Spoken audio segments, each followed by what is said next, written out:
What is life force? We introduce the term life force here. However, before we speak about it, we would like to bring it into a greater context, a greater community context. These words are familiar to some people, and there is a great deal of idealism and speculation about what life force really is and what it can do. But again, when we use familiar words or terminology, we must bring them into a greater context. If you can enter into this greater context, then everything that we are saying will be illuminating and very useful and valuable. If you cannot enter into this greater perception and perspective, then you will continue to interpret things according to your own interests, ideas and understanding. Life force is an energy which exists in all living things. This is a familiar idea to many who read these words. However, in the greater community, life force has a greater value. It is an actual power that is cultivated, used and developed by certain races for certain purposes. Because there are adept individuals in all societies throughout the greater community, there are always demonstrations of greater skill, greater awareness and greater ability. However, if these are discovered by the powers that rule these societies, then these powers and abilities are put to work either as a defense or as a tool for controlling others. The discovery of greater powers, abilities and awareness becomes a liability for any society once these powers have a popular application and are seen as useful in dominating or controlling others. That is why the wise remain hidden, to remain alive and to maintain those greater powers and abilities that they have discovered. These powers and abilities have a real usefulness in the hands of the wise, yet once these powers become used for political or military purposes, then their usefulness declines, and they can become weapons that are used against others. This is demonstrated in many places in the greater community. Finer and more subtle abilities exist within all individuals, and greater powers exist within particular individuals and within particular cultures or races. These can all be exploited for political or military value. Therefore, there is a great burden in carrying knowledge and wisdom, the burden of keeping them hidden, knowing who to share them with and how much to share. This is why popular teachings about life force are fundamentally in error. Even the good intention to share something of value with others is often born of ignorance. Power must be accompanied by wisdom and restraint if it is to be useful and effective. All that we speak of in the books of knowledge represent a mystery and a great opportunity for you, but they are not easily accessible. You must study and prepare, and you must pass certain tests in life. You must demonstrate your sincerity, your humility and your self-honesty in order to advance and to gain access to the greater powers that we speak of, which are meant for you. Life force is a power. It is within you, but you cannot gain control of it. It is possible to use it in certain situations, but to actually have authority over it requires a highly developed and adept mind.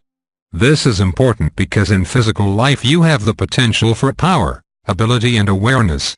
If these are cultivated wisely and applied appropriately, they become beneficial for you and for others.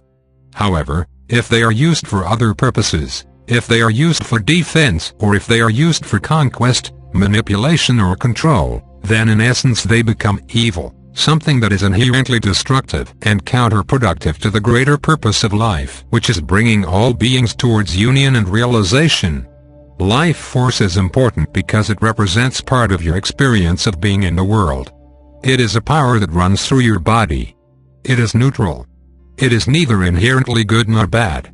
The question then is, how will you use it? For what purpose will you use it? Will you invent your own purpose and apply it there?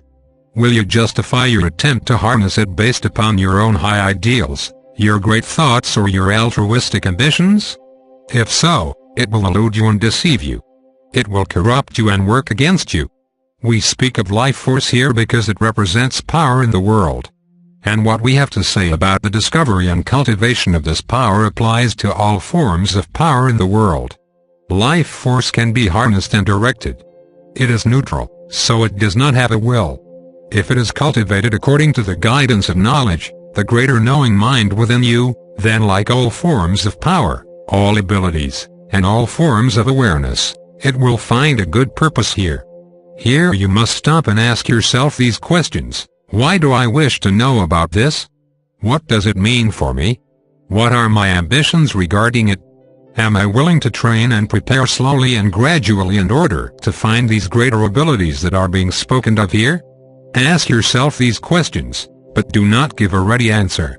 Instead, abide with these questions so that a deeper understanding may emerge within you over time. All that is great in life will elude you if you seek it for selfish purposes. All that is genuine and meaningful will turn sour if it is sought to fulfill your ambitions or personal goals. Thus, the wise remain hidden to nurture their development, to give their gifts appropriately and to protect themselves from the usury of the world. The more you know, the more discreet you must be. The more you have, the more discerning you must be. The greater your capability, the more restraint you must exercise. This requires great self-purification. In the greater community, life force has been harnessed successfully by individuals and small groups of individuals who serve a greater network of the wise. This network is called the harem. This word, which is from the Septuagint language, speaks of those who uphold knowledge in all worlds. Their purpose is not local or ambitious. They represent a universal purpose that bonds them with others very different from themselves. This has created an association of the wise who are unlikely ever to encounter each other face to face in manifest life. It extends the whole network and fabric of genuine relationship beyond the visual realm. Here heaven and earth overlap. Within these overlapping boundaries, there exists a greater bond of relationship, a greater awareness, and a greater experience of life. Knowledge within you will guide you to utilize all aspects of yourself appropriately and harmoniously and will lead you to develop certain aspects of yourself for certain specific purposes. It will not guide you to cultivate all aspects of yourself because this is unrealistic. It will not ask you to develop all of your capabilities to a high-functioning level because this is not possible.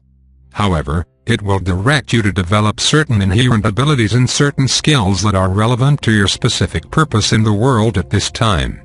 This is why there can be no ambition on your part if you seek to gain access to greater community knowledge and wisdom. Even if your motives are pure, should others discover your growing abilities, they will attempt to use you for their own purposes. Some will idolize you. Some will try to follow you. Some will glorify you. And still others will try to steal from you. Some will try to destroy you. Many will malign you. This truth comes as a great shock to the developing student of knowledge who discovers early on that their quest for knowledge is not shared by others, even those whom they love and value. Later they discover that their development alters people's perceptions of them, and people begin to act in very strange ways around them. Eventually, they will see that their gift, which is now slowly emerging within their own awareness, must be protected and safeguarded and given with great specificity to certain individuals at certain times. This requires tremendous restraint, for each person is eager for power and control to offset his or her sense of insecurity in physical life. Ambition exists within each person.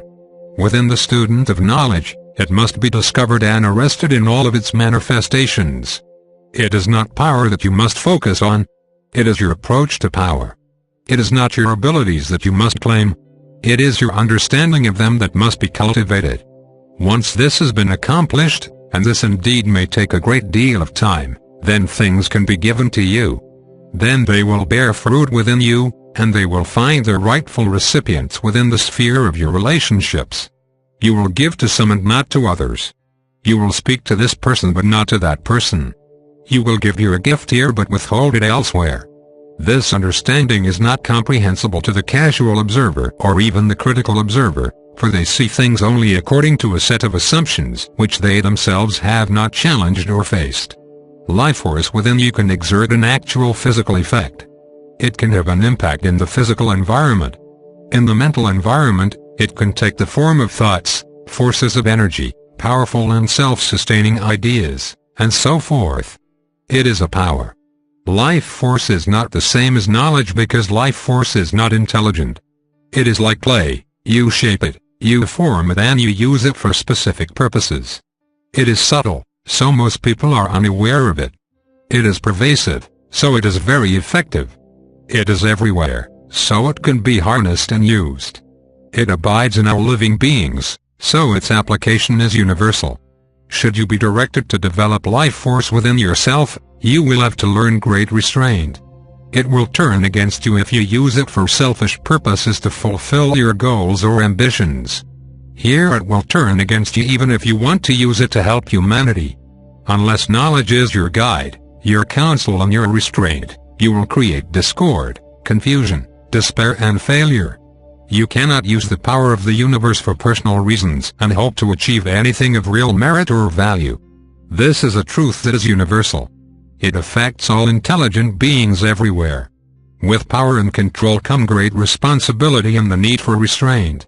When these are lacking, power is destructive.